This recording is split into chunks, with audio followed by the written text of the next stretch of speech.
اب ہم ایک نئے باب میں آ گئے ہیں۔ تمہارے بغیر آسمان کا دل ٹوٹ جاتا ہے۔ The heart of heavens breaks without you۔ اس کہانی میں جنتوں میں ایک مشاہدے کے بارے میں بتاتا ہوں، جہاں میں نے ایک خاتون فرشتے کو گاتے ہوئے سنا، جنتوں کا دل تمہارے بغیر ٹوٹ جاتا ہے۔ اس سے پہلے کہ میں اس کہانی میں جاؤں، میرے لیے یہ بتانا بہت ضروری ہے کہ جنتیں بے شمار ہیں جنہیں فرشتے، انسان، جن اور دیگر مخلوقات کبھی دریافت نہیں کر پائیں گے۔ کون جانتا ہے کہ ابدی زندگی میں کتنی جنتیں موجود ہیں؟ یقیناً صرف خدا ہی جانتا ہے۔ حتیٰ کہ نہ اعلیٰ ترین مخلوقات، فرشتے، آسمانی مخلوقات اور نہ نیلی مخلوقات یا سنہری مخلوقات کو اس بات کا کوئی اندازہ ہے کہ ابدی زندگی کہاں تک جاتی ہے۔ یہ صرف ہمارا پیارا آسمانی والدین جانتا ہے۔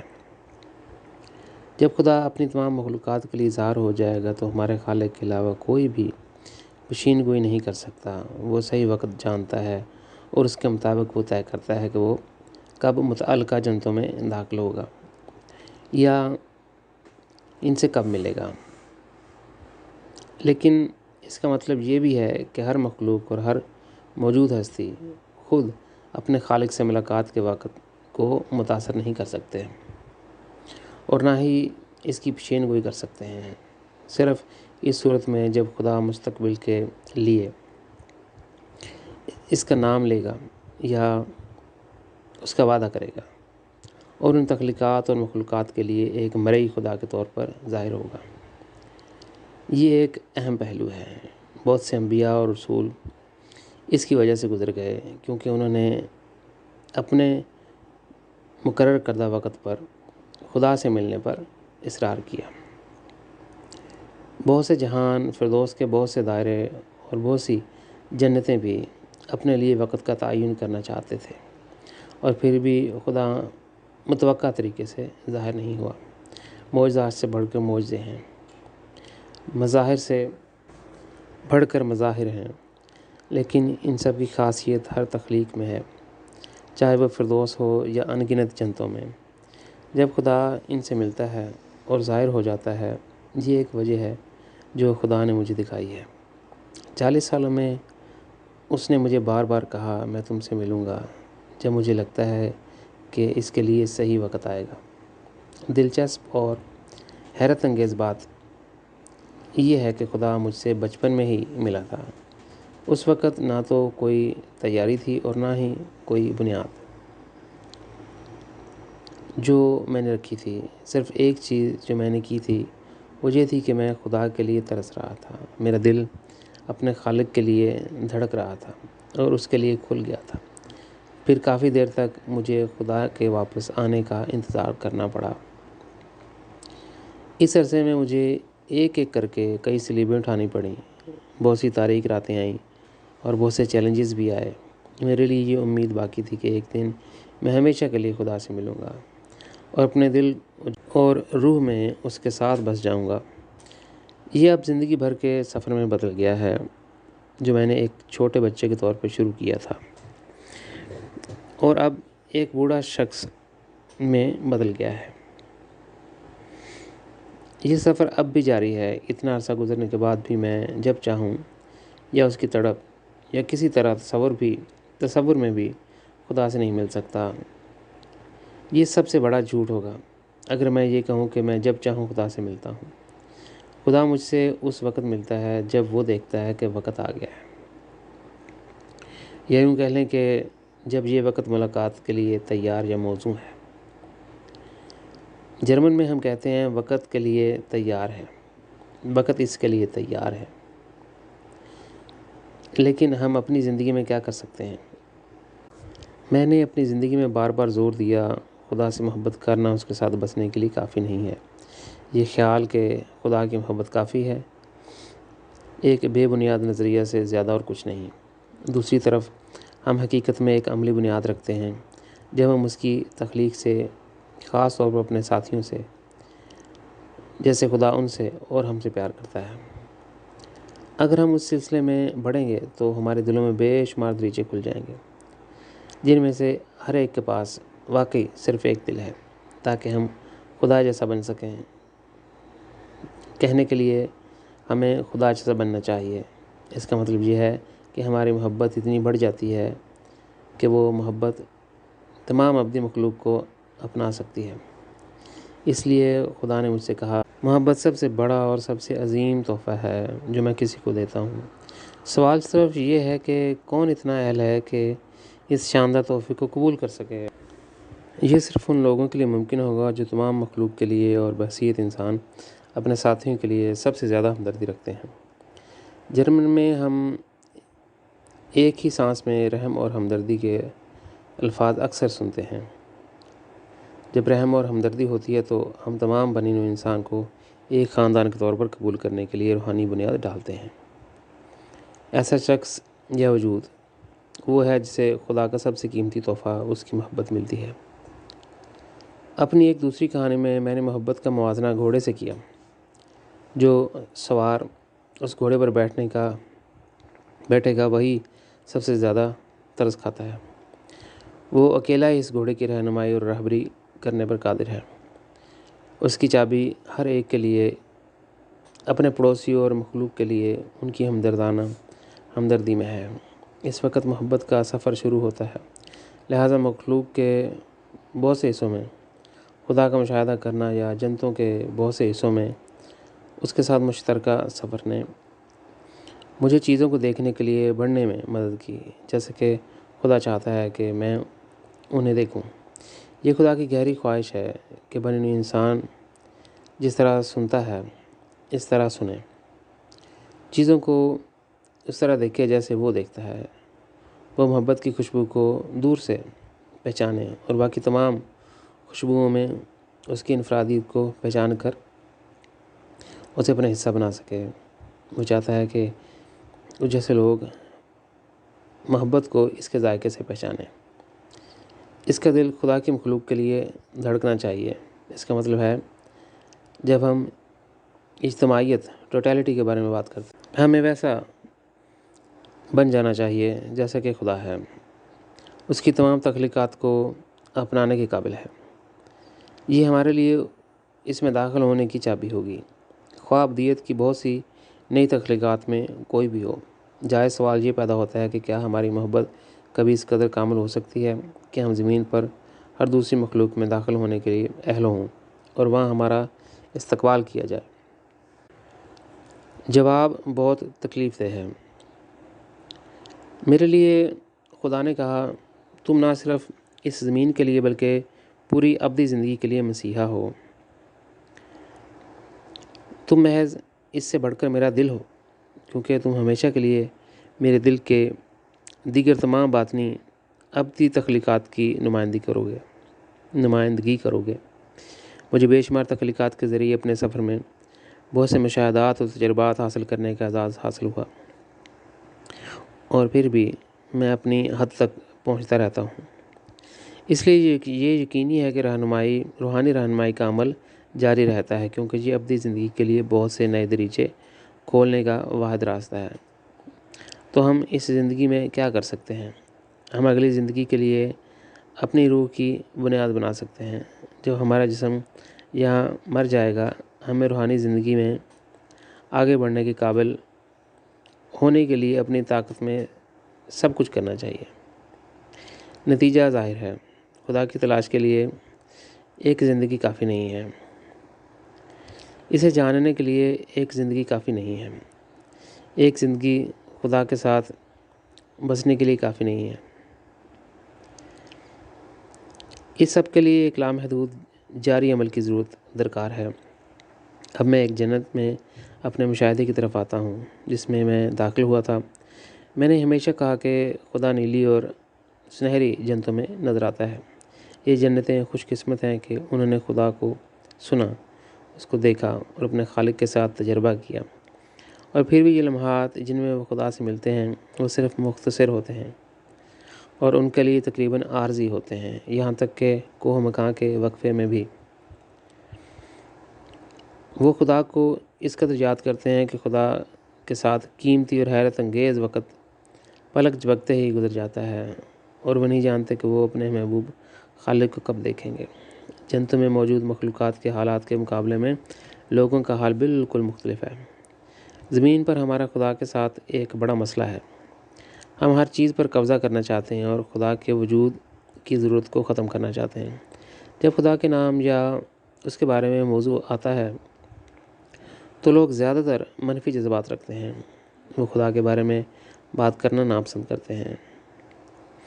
ان کا ماننا ہے کہ وہ مختلف وجوہات کی توفیق کر سکتے ہیں کیونکہ وہ اتنا منفی برتاؤ کرتے ہیں، لیکن وہ نہیں کرتے۔ اس کی بجائے وہ پوچھتے ہیں کہ جب خدا ہے تو بیماری کیوں ہے اور درد اور تکلیف میں کیوں مبتلا ہیں؟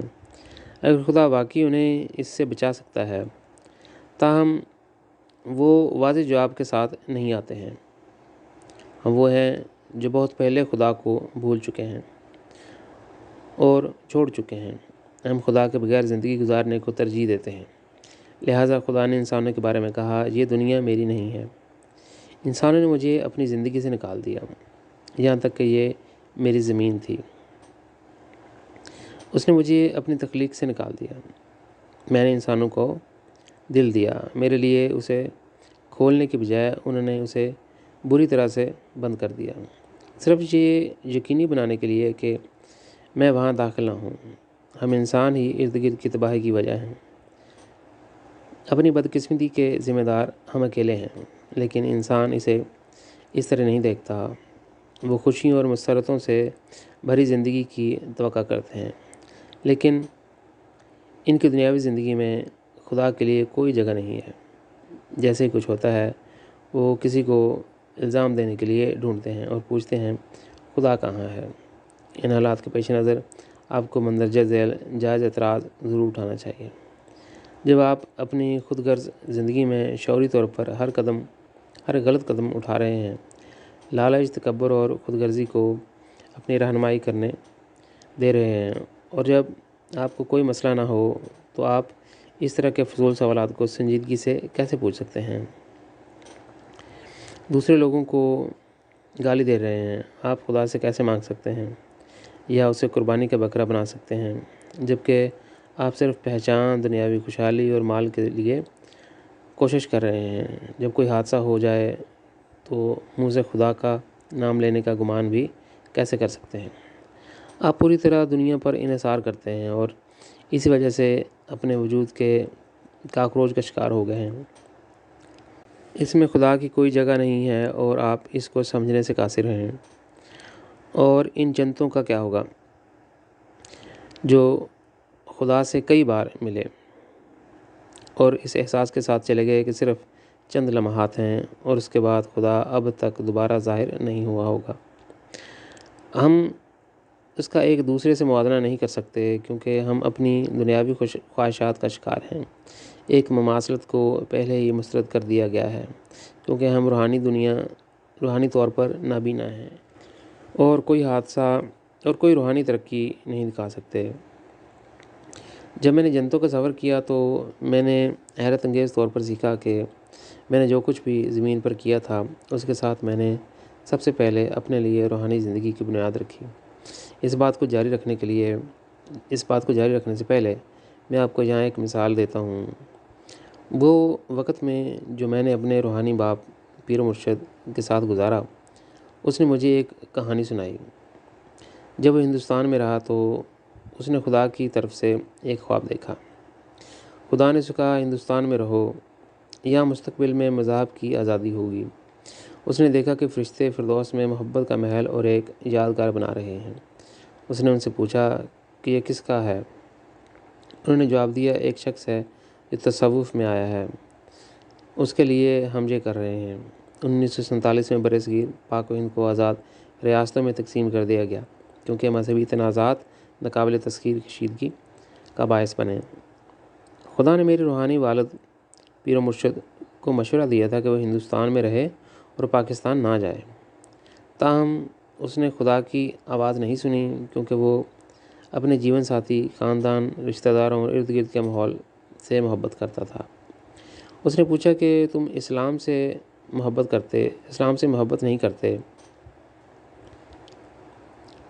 اب ایک اسلامی ملک ہوگا، ہم اپنے مسلم عقیدے پر بلا روک ٹوک عمل کر سکتے ہیں، اس کے قوانین اور شریعت پر عمل کر سکتے ہیں۔ صوفی جانتا تھا کہ خدا اسے ہندوستان میں ایک نئی تعلیم دینا چاہتا ہے۔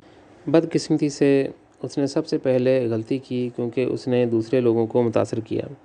اس نے خدا کی آواز نہیں سنی، اسے ہندوستان میں رہنے کی تاکید کی گئی تھی، وہ سننے کی بجائے پاکستان چلا گیا۔ بعد میں اسے اس تباہ کن غلطی کا دردناک احساس ہوا کہ اس نے پاکستان میں آباد ہونے میں کی تھی۔ اس اسلامی ملک میں خدا کے بارے میں کوئی نئی حقیقت ظاہر کرنے کی گنجائش نہیں تھی۔ ہندوستان میں طرح طرح کے قائد رائج تھے، وہاں مسلمانوں کے علاوہ سکھ، ہندو اور بہت سے دوسرے قائد بھی تھے۔ ان مختلف قسم کے قائد پر عمل کرنے کی آزادی اسی طرح دی گئی تھی جس طرح کسی نئی سچائی کو ظاہر کرنے کی اجازت دی گئی تھی۔ میرے صوفی باپ پیر و مرشد نے پاکستان میں کیا کیا؟ وہ تمام راز جو خدا اس پر ظاہر کر رہا تھا اس نے لکھ کر ان کو اپنے تہہ خانے میں سب سے بڑا راز کے طور پر چھپا دیا۔ لہذا اس نے اپنے مشن کو تہہ خانے کے سوراخ میں پورا کیا، یہاں تک کہ اس کی تحریریں چھت تک پہنچ گئیں۔ اس کے علاوہ اپنی حقیقی زندگی میں وہ اپنی کوئی سچائی ظاہر نہیں کر سکا۔ اسلام کے بانی محمد نے یہ کہہ کر ظالمانہ وراثت چھوڑی کہ اس کے بعد کوئی نبی نہیں آ سکتا اور نہ ہی اس سے زیادہ سچائی ظاہر ہو سکتی ہے، اور انسانیت کے خلاف اس جرم نے میرے صوفی باپ پیر و مرشد کے لیے خدا کی نئی تعلیم کو اپنے ساتھیوں پر ظاہر کرنا ناممکن بنا دیا۔ میرے صوفی باپ پیر و مرشد کو اپنی غلطی کا دردناک احساس ہوا کیونکہ جس دن وہ کچھ نیا کرنے کی کوشش کرے گا وہ زمین پر اس کی زندگی کا آخری دن ہوگا۔ وہ اپنے تہہ خانے کو انکشافات سے ہی بھر سکتا تھا، لیکن ہندوستان واپس جانا اب ناممکن تھا۔ ہندوستان ان لوگوں کو نہیں لینا چاہتا تھا جنہوں نے اسلامی ملک میں رہنے کا انتخاب کیا ہے، وہ انہیں ویزا بھی نہیں دینا چاہتے تھے۔ ان کے لیے دوبارہ ہندوستانی شہریت حاصل کرنا ناممکن تھا۔ 40 سال بعد اس نے دوبارہ فردوس میں دیکھا جہاں انہوں نے ایک صوفی کے لیے محبت کا محل بنایا تھا۔ وہ حیران تھا کہ اب اس جگہ پر کچھ نہیں تھا۔ اس نے فرشتوں سے پوچھا، 40 سال پہلے تم جہاں ایک صوفی کی محبت کا محل اور یادگار بنا رہے تھے، لیکن آج میں جس جگہ پر کھڑا ہوں میرے سامنے کچھ بھی نہیں۔ فرشتوں نے جواب دیا کہ یہ صوفی کبھی خدا کا رسول نہیں بنا، مزید یہ کہ اس نے کبھی محبت کا راگ مکمل نہیں کیا۔ اس نے یہ سب کچھ کیا جو خدا نے اس پر ظاہر کیا تھا۔ آخرکار خدا کے خلاف نافرمان ہو گیا۔ میرے روحانی باپ نے پوچھا، یہ صوفی کون تھا جو آپ نے ایک مختصر لمحے کے لیے اس کی سانس روک دی؟ جب انہوں نے اسے کہا، تم ہی تھے، تم نے خدا کے منصوبے کو تباہ کر دیا، تم وہ ہو جس نے اپنے ساتھیوں کے ساتھ شیئر نہیں کیا جو خدا نے تم پر نازل کیا، تم اس خرابی کی ذمہ دار ہو جو پہلے ہندوستان میں پیدا ہوئی اور پھر زمین کے تمام لوگوں تک پھیل گئی۔ اس وقت میرے روحانی باپ پیر و مرشد نے مجھ سے ذکر کیا کہ وہ ان الفاظ کو سن کر بچوں کی طرح رو پڑا تھا۔ اس نے فرشتوں سے پوچھا کہ اب میں کیا کر سکتا ہوں؟ فرشتوں کا جواب دردناک تھا، اپنے ماضی میں جیو اور اپنے درد کو برداشت کرو۔ اس اذیت ناک علم کے ساتھ جیو کہ تم نے خدا کا دل توڑ دیا کیونکہ تم نے خدا کے ساتھ رشتہ نہیں چلایا جیسا کہ اس نے تم سے کہا تھا۔ جب میرے صوفی والد پیر و مرشد کا انتقال ہوا تو لوگوں کو وہ تمام انکشافات ملے جن سے اس کا تہہ خانہ بھر گیا تھا۔ جب ہجوم کی ایک نظر پڑی جو مسلمانوں کی نظر میں مرتد تحریریں تھیں، انہیں ناقابل بیان غصہ دلایا۔ انہوں نے غصے میں لعنتیں بھیجیں۔ اگر ہمیں پہلے سے ہی معلوم ہوتا تو ہم اسے انکشافات سے جلا دیتے۔ اس نے جو کچھ بھی لکھا وہ اسلام کے خلاف ہے، خاص طور پر اس لیے کہ وہ اپنے آپ کو نبی مانتا تھا۔ اس کی تمام تحریروں کو جلا دیا گیا اور اسے مسلمان کے قبرستان میں دفن کرنے سے انکار کر دیا گیا۔ اسے غیر مسلموں کے قبرستان میں دفن کیا گیا جہاں مختلف عقائد کے لوگ جیسے عیسائی، یہودی یا ملحدوں کو ان کی آخری آرامگاہ ملتی ہے۔ یہ کہانی سکھاتی ہے کہ صرف سچ کو سننا ہی کافی نہیں ہے، بلکہ اس کے لیے خود کو وقف کر دیں اور اس پر عمل پیرا ہو جائیں۔ سچائی کو سمجھنا اور اس کا ادراک اس سے کہیں زیادہ درکار ہوتا ہے، کیونکہ یہ سب چیزیں خدا کی منشا کی تکمیل کے بعد ہوتی ہیں۔ تبھی آپ کو روحانی زندگی میں محبت کا محل مکمل ہوگا۔ وہ فردوس ہو یا جنتوں میں یا کہیں بھی، سب کچھ اس بات پر منحصر ہے کہ آپ انسانیت کی بنیاد رکھنے اور اس کے اور خدا کے درمیان دروازہ کھولنے کے لیے اس راستے پر کتنے کراس لے سکتے ہیں، تاکہ تمام لوگ خدا اور اس طرح اپنے ابدی گھر کو آسان طریقے سے تلاش کر سکیں۔ آئیے شروع میں بیان کی گئی کہانی کے نقطے پر واپس آتے ہیں۔ جب میں جنتوں میں سفر کر رہا تھا، وہاں میں نے خدا کی تصویر بھی دیکھی، جس طرح میں نے اسے 21ویں صدی میں انسانیت کے سامنے پیش کیا تھا۔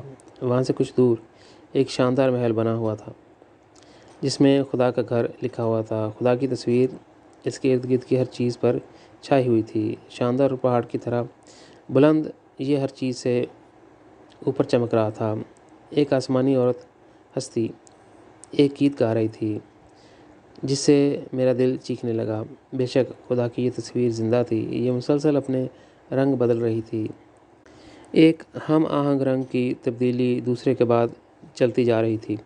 یہ تصور اس قدر زندہ و جاوید دکھائی دے رہا تھا کہ آخرکار میرے دل میں خدا کی تصویر کو چھونے کی شدید گہری آرزو پیدا ہوئی۔ وہ آسمانی خاتون ہستی بہت خوبصورت تھی۔ اگر وہ زمین پر آ جاتی تو اسے دیکھتے ہی اس دنیا کے تمام نظریں رک جاتیں اور اس سے آنکھیں نہ ہٹا پاتیں۔ خوبصورتی اور روشنی کا سحر ایک ایسے وجود میں متحد ہے جو خدا سے اتنا ہی پیار کرتا ہے جتنا وہ کرتی ہے۔ اسے آنکھیں بڑی کر کے نہ گھورنا ناممکن بنا دے گا۔ اس کی نغمے کی آواز جادوئی تھی اور اس نے اپنے آس پاس کی ہر چیز پر ایک صوفیانہ جادو بکھیر دیا۔ تمام جنت رقص کر رہی تھی اپنے خالق کے لیے محبت میں۔ اس کے محبت کے پیغام کے مندرجہ ذیل الفاظ ہر ایک نوٹ کے ساتھ قطار میں رکھے گئے تھے۔ خدایا، تم کبھی ہماری جنت میں تھے اور ہم نے یہاں سب سے زیادہ شاندار وقت گزارا، لیکن اب ایسا لگتا ہے کہ جب ہم نے ایک دوسرے کو آخری بار دیکھا تھا۔ ایک ابدیت گزر گئی ہے۔ اگر میرا دل ایک بار ٹوٹ جائے تو میں اسے سنبھال سکتا ہوں، لیکن میرا دل تیری محبت میں بار بار ٹوٹتا ہے۔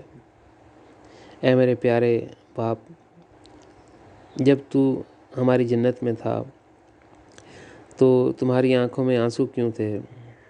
ہم نے اس جنت میں اپنا گھر کھو دیا جب سے تم نے ہمیں چھوڑ دیا۔ حالانکہ سب کچھ موجود ہے، جو کچھ بھی انسان چاہے اور تمنا کرے، لیکن ایک طویل عرصے تک تو ہمیں یہاں ملنے نہیں آیا۔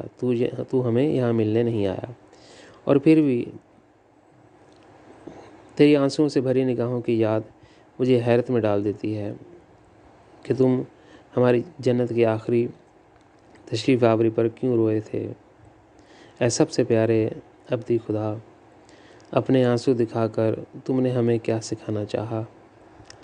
کیا ہم اب بھی نااہل ہیں، یا ہم نے اپنے دلوں میں تیرے ساتھ بسنے کی بنیاد نہیں رکھی، اور تمام غیر یقینی صورتحال میں، ہمارے جذباتی ہنگاموں میں، ہم تمہیں اس جنت میں اپنے سامنے حقیقت میں دوبارہ دیکھنے کے علاوہ اور کچھ نہیں چاہتے ہیں، تاکہ تم اپنے بارے میں کچھ اور ظاہر کر سکو۔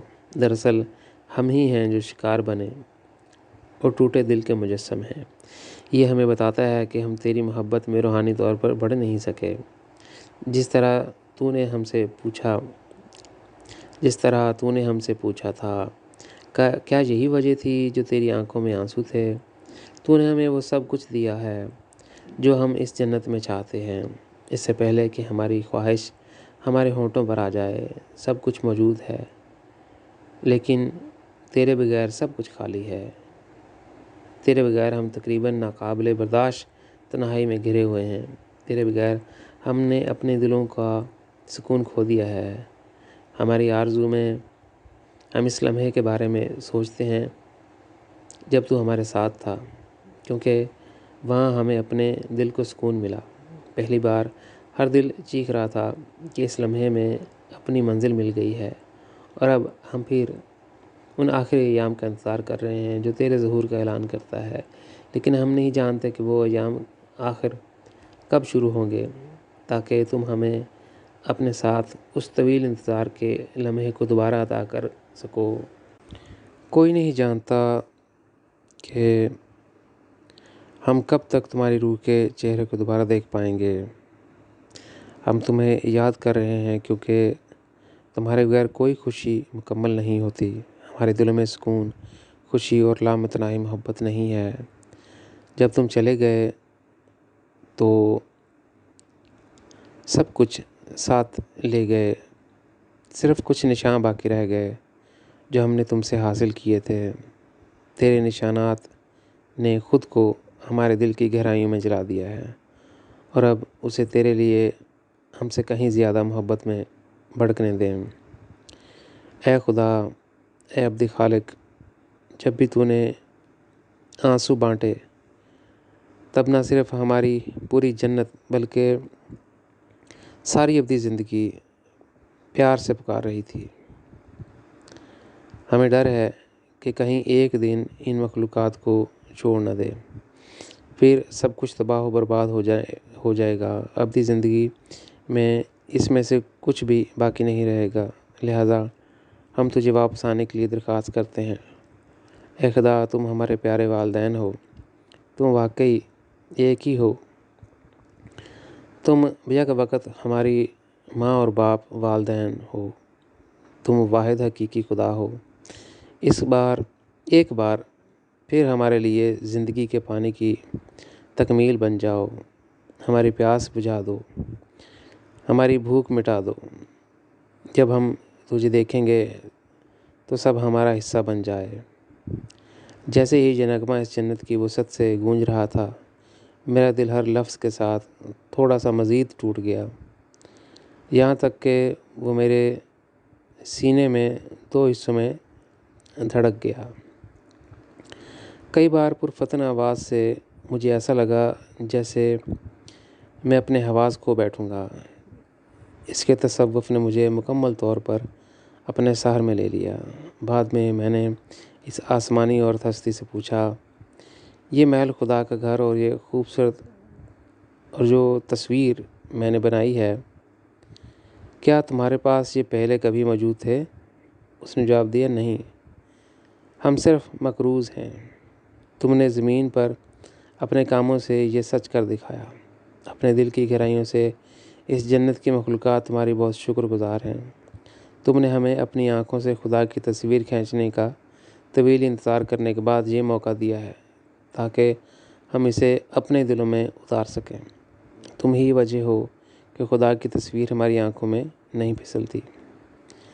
پوری ابدی محبت تمہارے قدموں کے سامنے جھکتی ہے، اور یہ صرف تمہاری وجہ سے ہے۔ تمہارے زمینی سیارے پر لوگ آج بھی سب سے ظالم ہو سکتے ہیں۔ ان منحرف لوگوں کو یہ احساس ہی نہیں کہ تم نے ان کے لیے کیا عظیم کام کیا ہے، اور اندازہ بھی نہیں لگا سکتے کہ تم نے اس کے ساتھ دیگر تخلیقات کو کیا ناقابل یقین تحفہ دیا ہے۔ لیکن پہلے سے ہی ہم مستقبل قریب میں عظیم لوگ زمین پر چلیں گے جو اپنے دلوں کی گہرائیوں سے خدا کی منشا کے لیے تم نے جو کچھ کیا ہے اس کی قدر کو پہچانیں گے۔ وہ پوری انسانیت کے لیے تمہاری محبت کی قدر کو سمجھیں گے۔ مستقبل میں تمام مصائب، درد، نحوست اور حادثات ختم ہو جائیں گے۔ تمہاری محبت کی بنیاد کی وجہ سے خدا انسانوں کے لیے بھی ظاہری خدا ہو سکتا ہے۔ اب تک زمینی لوگ آخری تخلیق تھے جنہوں نے اپنی امید کھو دی۔ ہاں، وہ پہلے ہی اپنے آپ کو ترک کر چکے تھے۔ لیکن مستقبل میں زمین پر نئے لوگ پہلے ہوں گے جو فردوس اور جنتوں کے بہت سے جہانوں کے لیے خدا کے دل کی نمائندگی کریں گے۔ وہ نہ صرف خدا کی قدر جانیں گے بلکہ اپنی قدر بھی جانیں گے۔ لیکن تم مستقبل میں ہونے والی تمام حیرت انگیز تبدیلیوں کی وجہ ہو۔ یہ صرف تمہاری بدولت ہوا ہے۔ کہ ایک دن جنتیں اور زمین ملیں گی۔ تم وہ وجہ ہو کہ خدا اور بنی نوع انسان ایک مقام پر اکٹھے ہوں گے۔ تمہاری وجہ سے محبت کے سنہری دور کا پل بن گیا۔ اب سے یہ تصور خدا کی لاتعداد تخلیقات تک اپنے سفر کا آغاز کرے گی۔ یہ جہان بھی بسے گا، مخلوق کو اپنے دلوں میں سکون ملے گا، اور تم اس بے مثال خوشی کی وجہ ہو۔ تم نے یہ ممکن بنایا، تم ہی وجہ ہو کہ تخلیق کو اپنا کھویا ہوا پیار پھر مل جائے گا۔ زندگی اس تحریک کے مطابق وقوع پذیر ہوگی جو خدا نے حاصل کی تھی جب اس نے ابدی زندگی اور اس زمین کو تخلیق کیا تھا۔ تم اس کی وجہ ہو جب زندگی اور محبت ایک ہی وقت میں ایک دوسرے سے ملیں گے۔ یہ الفاظ سنتے ہی میری روح کانپنے لگی اور میں رو پڑا۔ بہت روتے ہوئے میں نے جانا چاہا، لیکن اس آسمانی عورت ہستی نے میرا ہاتھ تھام لیا۔ میں نے اپنی پاکیزہ نگاہوں سے میرے دل کی گہرائیوں میں دیکھا، جو میرے لیے محبت کے سوا کچھ نہیں تھا، اور فوری طور پر کہا، ہمیں یہ محل صرف تمہاری محبت کی یادگار اور تمہاری وجہ سے خدا کی تصویر کے طور پر ملا ہے۔ تم بابرکت ہو، اور اس وجہ سے ہو کہ اب زمین پر خدا کا گھر تعمیر ہونے والا ہے۔ خدا کی تصویر پہلے سے موجود ہے، اب نئی نسل خدا سے مل سکتی ہے۔ ہر رات اس کے دل سنہری روشنی میں بہت دور سے چمکیں گے، کیونکہ اس میں خدا کی محبت کوہ مکاں کے لیے پہلی جگہ لے گی، اور تم اس کی وجہ ہو۔ کل ہی زمین پر خدا کی تخلیقات میں آخری مقام حاصل کیا، لیکن کل وہ سب کے لیے ایک مثال قائم کرے گی۔ سب کچھ تمہاری وجہ سے ہوا ہے۔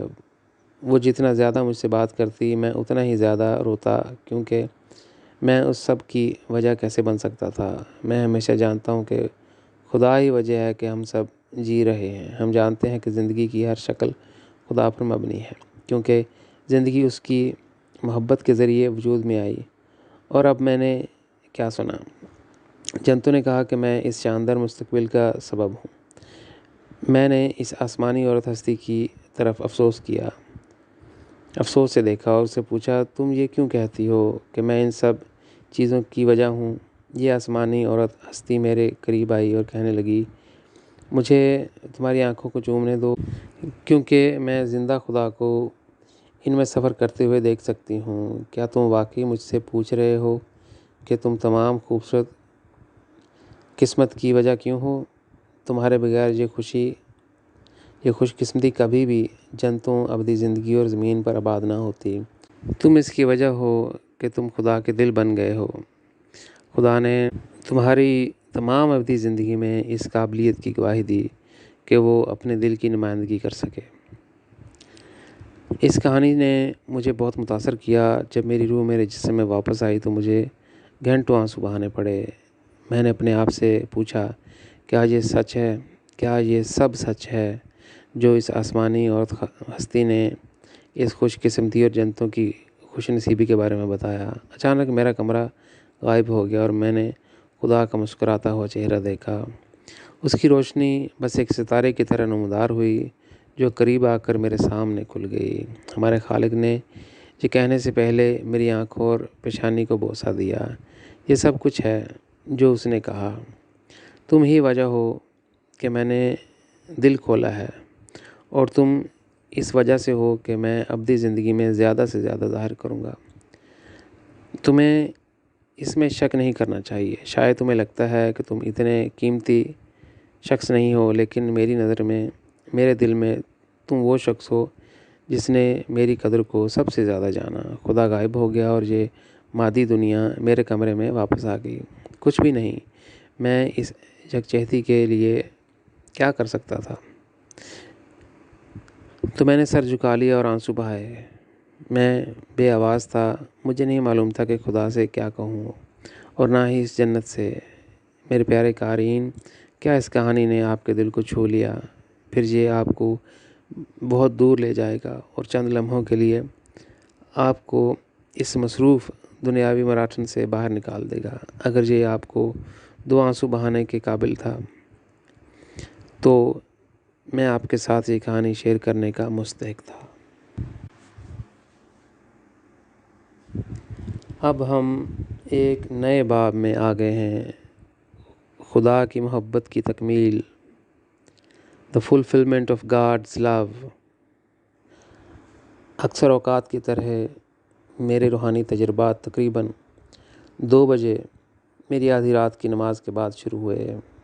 میں ابھی لیٹا ہی تھا کہ خدا کی کرسٹل نیلی روشنی میرے کمرے میں آئی اور مجھ سے بولی، خدا تجھے تڑپ کر یاد کر رہا ہے، میرے ساتھ چلو کیونکہ وہ تمہیں دیکھنا چاہتا ہے۔ میری روح نے جسم کو چھوڑ دیا اور خدا کا نور اس کے گرد چکر لگانے لگا۔ روشنی کی تمام اقسام میں سے ہمارے خالق کی نیلی روشنی سب سے زیادہ رفتار تک پہنچتی ہے، دیگر روشنی کی متعدد رفتار سے زیادہ تیز۔ پلک جھپکتے ہی یہ روشنی مجھے اندھیرے کوہ مقام میں لے گئی جہاں اور کچھ نہیں تھا۔ کوہ مقام اور ابدی زندگی پر صرف خدا کی آفاقی روشنی کا غلبہ ہے۔ یہ کبھی نہ ختم ہونے والی آگ کی طرح پھیل گئی۔ خدا نور سے باہر نکلا، کرسٹل نیلی روشنی جو مجھے خدا تک لے آتی ہے ہمارے خالق کے اندر چلی گئی۔ میں اپنے آسمانی باپ کے سامنے جھک گیا۔ خدا کی یہ آفاقی سنہری اور نیلی روشنی کسی بھی کائنات سے کہیں زیادہ ناقابل تصور حد تک پھیلی ہوئی ہے۔ ایسا لگتا ہے کہ اس نے ابدیت کے آخری کونے کو بھی روشن کر دیا ہے۔ یہ ایک متاثر کن نظارہ تھا کیونکہ الہی روشنی اتنی طاقتور تھی کہ وہ پورے اندھیرے ابدیت کو آگ لگا سکتی تھی۔ خدا میرے جذباتی احساسات سے واقف تھا، اس لیے اس نے اپنی روشنی کو ٹھنڈا کر دیا اور یہ سب ہمارے سب سے پیارے آسمانی باپ کے اندر چلا گیا۔ میں اپنے کمان نما دائرے سے اٹھا، جیسا کہ اکثر ہماری ملاقاتوں میں خدا نے کئی بار میرے سر اور آنکھوں کو بوسہ دیا۔ پھر اس نے مجھ سے کہا، میں تمہیں یہاں اس لیے لایا تھا کہ میں تمہیں مستقبل کی انسانیت کے لیے ایک رول ماڈل کے طور پر کچھ بتانا چاہتا ہوں۔ اس وقت کے لیے جب میری بادشاہت زمین پر قائم ہوگی اور میرے بیٹے اور بیٹیاں گنجان آباد ہوں گے، میرے آسمانی باپ نے مجھ پر زور دیا، جو میں اب تمہیں بتا رہا ہوں تمہیں ظاہر کرنا چاہیے۔ میں نے جواب دیا، اے خدا، میں تیرے مشن کے دائرہ کار سے چوکنا اور پوری طرح واقف ہوں۔ میں وہی کروں گا جو تم مجھ سے کہو گے۔ تم جو کہو گے میں اپنے دل و دماغ میں اپنی محبت کی سیاہی سے لکھوں گا۔ تیری محبت ہر زندگی کو لپٹے ہوئے ہے۔ محبت کی وجہ سے تم نے اپنی روح کی چنگاری میرے ساتھ شیئر کی اور یہی وجہ ہے کہ میں ہمیشہ کے لیے ابدی زندگی میں موجود رہ سکتا ہوں۔ یہ صرف میرے لیے ہی نہیں بلکہ انسانیت اور یہاں تک کہ ابدی جنتوں اور ظاہری کائنات میں موجود ہر دوسری مخلوق کے لیے بھی ایک زبردست فضل ہے۔ میرے سب سے پیارے آسمانی باپ، اس سے بڑھ کر اور کیا تحفہ ہو سکتا ہے؟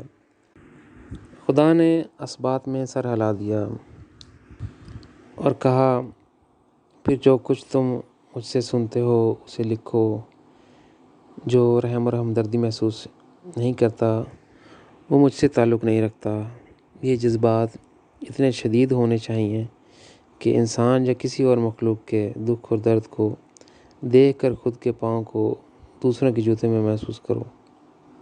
سب سے بڑا وہ ہوگا جو اپنے ساتھیوں اور مخلوقات کو ان کے درد اور تکلیف سے آزاد کرے اور غیر مشروط طور پر دوسروں کی خدمت کرے۔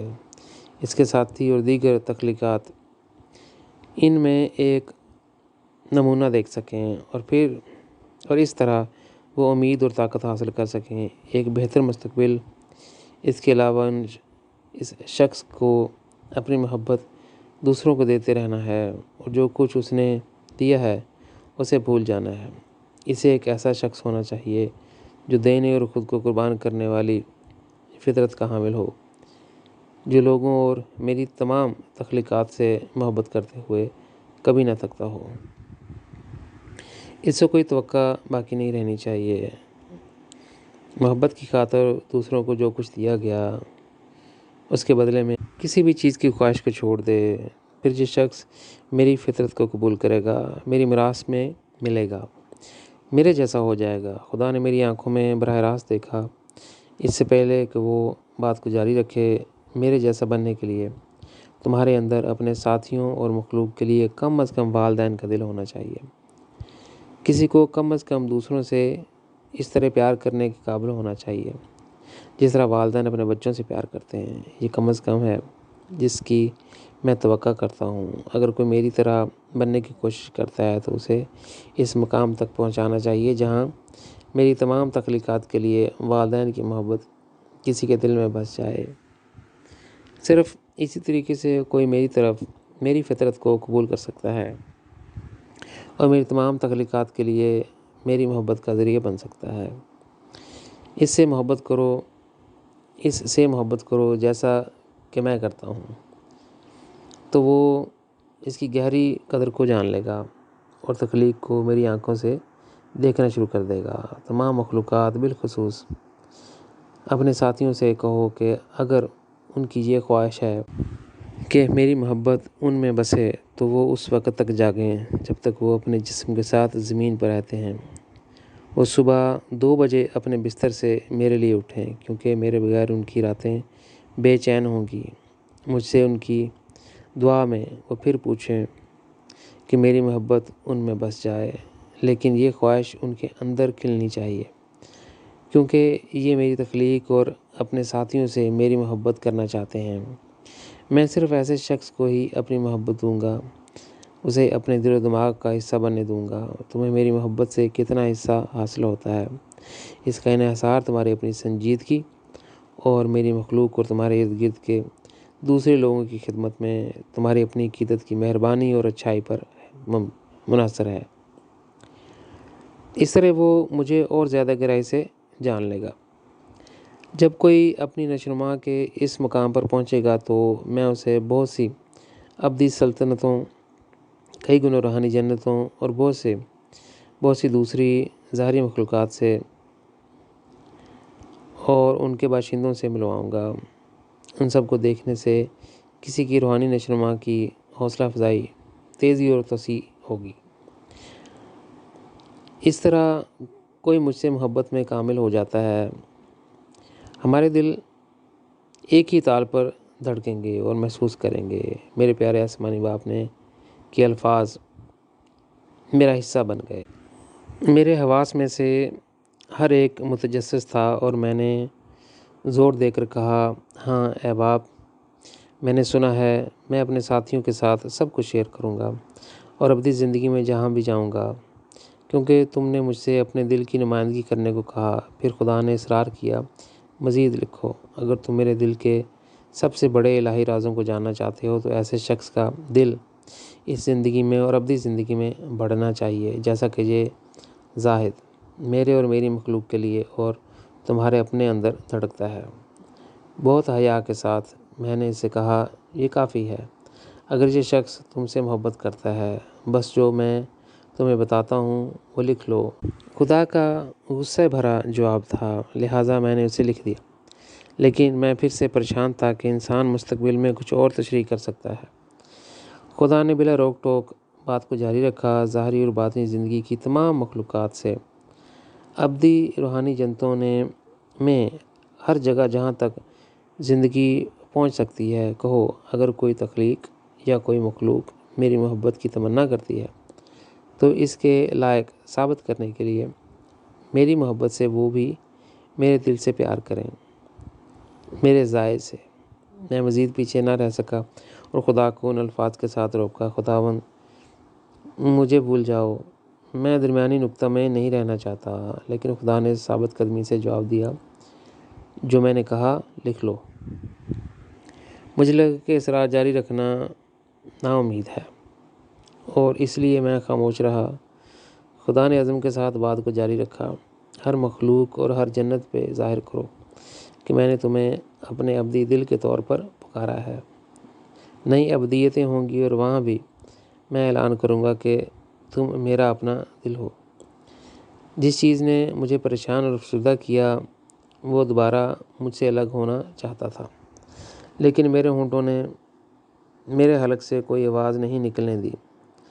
انہوں نے میری درخواست کو دوبارہ خدا کے پاس پہنچانے میں میری مدد کی، کیونکہ خدا نے اپنے اندر تمام جلال کے ساتھ کام کیا، اور اس طرح میں نے عاجزی کے ساتھ اپنے دل اور اپنی روح میں خدا کے اگلے الفاظ لکھے، میری بادشاہت قائم ہونے کے وقت نئی نسلوں تک میرا پیغام پہنچاؤ۔ وہاں میں لوگوں کو خوابوں اور رویہ میں، یہاں تک کہ حقیقت میں جنتوں پر سے گزرنے والے بادلوں کی میں دکھائی دوں گا۔ اگر وہ مجھے تمہاری شکل ذات میں دیکھیں تو انہیں معلوم ہو جائے کہ میں نے تمہاری شکل اختیار کر لی ہے۔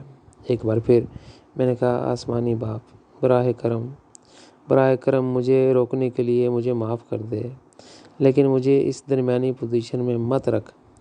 خدا نے بہت فیصلہ کن آواز میں کہا، میں چاہتا ہوں کہ تم اسے لکھ لو۔ پھر اس نے آگے کہا کہ جب میں ذات کا روپ دھارتا ہوں تو مجھ سے ایک اٹل محبت پھوٹتی ہے جو مجھے انسانیت اور دیگر تخلیقات کا دورہ کرنے کی ترغیب دیتا ہے، جو مجھے اتنی شدت سے نہیں گھیرتے جب میں اس کے بجائے اپنی تخلیقات کے سامنے اپنی شکل میں ظاہر ہوتا ہوں، لیکن میں بھی اپنے چہرے کے ساتھ ان کی زیارت کروں گا، اس لیے کوئی غلط فہمی نہیں رہے گی۔ زاہد، جب میں تیرا روپ لوں گا تو وہ اربوں فیصد جان جائیں گے کہ یہ تم نہیں ہو، وہ پہچان لیں گے کہ وہ میں ہوں جو ابھی تیرے روپ میں ظاہر نظر آتا ہے۔ زاہد، ایک بار پھر میں نے کہا، اے باپ، یہ تیری گہری خواہش ہے کہ تو اپنی شکل اختیار کرے۔ انسانی تاریخ پر نظر ڈالیں تو یہ مجھے بتاتا ہے کہ بنی نوع انسان کو بار بار گمراہ کیا گیا ہے، لیکن خدا نے اپنا ارادہ نہیں بدلا اور مجھے دوبارہ کہا، جب میں تم سے کچھ کہوں تو بس لکھ لینا اور مداخلت نہ کرنا۔ ایک بار پھر میں خاموش رہا۔ میں نے اپنے دل میں سب کچھ لکھ لیا۔ پھر میں نے کہا، ہاں اے باپ، میں نے اسے اپنے دل میں درج کر لیا ہے۔ ہمارے آسمانی باپ نے بات کو جاری رکھا، جب سے میں نے انسانی تخلیق کی ہے، یہ ایک حیرت انگیز فضل اور تحفہ ہے کہ میرا آفاقی قانون ٹوٹ گیا اور صرف ذات نے انسانیت کے لیے یہ احساس کیا۔ جب اس نے مجھے اپنا پیار پیش کیا تو میں نے خوشی سے اس سے کہا، میری تصویر بناؤ۔ یہ تصویر ان نسلوں کے لیے ہے جو مجھ سے پیار کریں گے۔ جو لوگ اسے ناپسند کرتے ہیں اور اپنے دل میں تنگی محسوس کرتے ہیں، وہ ماضی کا حصہ بن جائیں گے، ان کے بارے میں کبھی کوئی بات نہیں کرے گا۔ اس تصویر سے فرق پڑے گا، یہ فیصلہ کرے گا کہ کون میرا ہے اور کون اندھیرے سے تعلق رکھتا ہے۔ میں نے کہا، ہاں اے باپ، میں نے اسے اپنے دل میں امر کر دیا۔ پھر خدا نے کہا، اس سے پہلے تمام جنتوں اور ظاہری مخلوقات میں یہ ممکن نہیں تھا کہ کوئی آنکھ، دماغ یا دل میری تصویر کو محفوظ یا یاد کر سکے۔ وہ ہمیشہ بھول جاتے ہیں کہ میں کیسا لگ رہا ہوں، کیونکہ ان کے اندر ان کی محبت اتنی گہری نہیں تھی کہ اسے یاد کیا جا سکے۔ وہ سب میرے آفاقی قوانین کے تحت آئے، نہ کہ آنکھ، نہ دماغ، بیداری، شعور، دل یا روح یاد رکھ سکے گی، حتیٰ کہ انہوں نے مجھے دیکھا۔ لیکن اب محبت اور ذات کی محبت، مجھ سے محبت کی وجہ سے میں نے اسے اپنے آفاقی قوانین سے بالاتر ہونے کی اجازت دی ہے، کیونکہ اس کی محبت میرے آفاقی قوانین سے بلند ہے۔ اس لیے میں نے اسے اپنی تصویر بنانے کی اجازت دی تاکہ 21ویں صدی کے یہ انسان پہلے ہوں جو دیکھ سکیں کہ میں کیسا دکھتا ہوں۔ ایک بار پھر میں نے کہا، ہاں اے باپ، میں نے اپنے دل میں سب کچھ لکھ دیا ہے۔ خدا نے کہا، زاہد، جیسا کہ تم جانتے ہو، ایک وقت تھا جب میری روحانی جنتوں اور ظاہری مخلوقات میں کوئی تصویر نہیں تھی۔ میں صرف زمین و آسمان کا نور تھا۔ میری سنہری ممتا کی محبت والی روشنی اور میری نیلی باپ کی محبت والی روشنی یکجہتی میں تھی۔ لیکن پھر وہ وقت آیا جب میں نے جنتوں میں مختلف ڈھانچے بنائے۔ میں نے فیصلہ کیا کہ اس سے پہلے کہ میں روح کو ایک شکل دے دوں، میں اپنی شکل خود بناؤں گا، تاکہ اپنی ظاہری شکل کا اظہار کروں، لہٰذا میں نے اپنی تصویر بنائی تاکہ وہ مجھے دیکھ سکیں، پہچان سکیں اور پیار سے گلے لگا سکیں۔ لہٰذا میں نے ہر ایک کو ایک شکل اور ایک صورت دی جس سے وہ ایک دوسرے کو پہچان سکیں۔ پھر ایک وقت آیا جب میں نے جنتوں کو ان کے مختلف ڈھانچے اور فن تعمیر سے بنایا۔ تب وہاں کوئی ارواح نہیں تھیں۔ میں نے فیصلہ کیا کہ اس سے پہلے کہ میں انہیں اٹھنے دوں، اس سے پہلے کہ میں ان کو ایک شکل دوں، اپنی تصویر بناؤں، اپنا اظہار خود بناؤں۔ لہٰذا میں نے اپنی تصویر کو ابھرنے دیا اور پھر اپنی شکل بنائی تاکہ میری تخلیق مجھے دیکھ سکے، مجھے پہچان سکے اور مجھے پیار سے گلے لگا سکے۔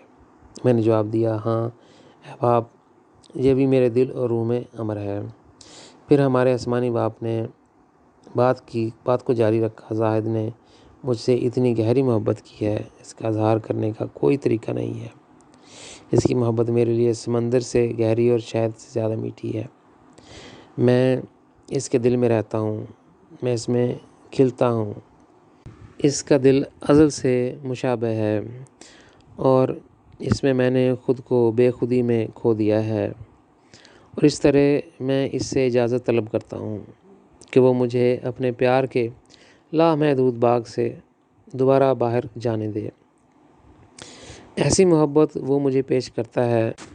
جب میں اس کی محبت کی تکمیل ہو گیا تو میں نے 19 مخلوقات کو ابدی زندگی میں اعلان کیا کہ میں اسے اپنے دل میں زاہد کو مقرر کرتا ہوں۔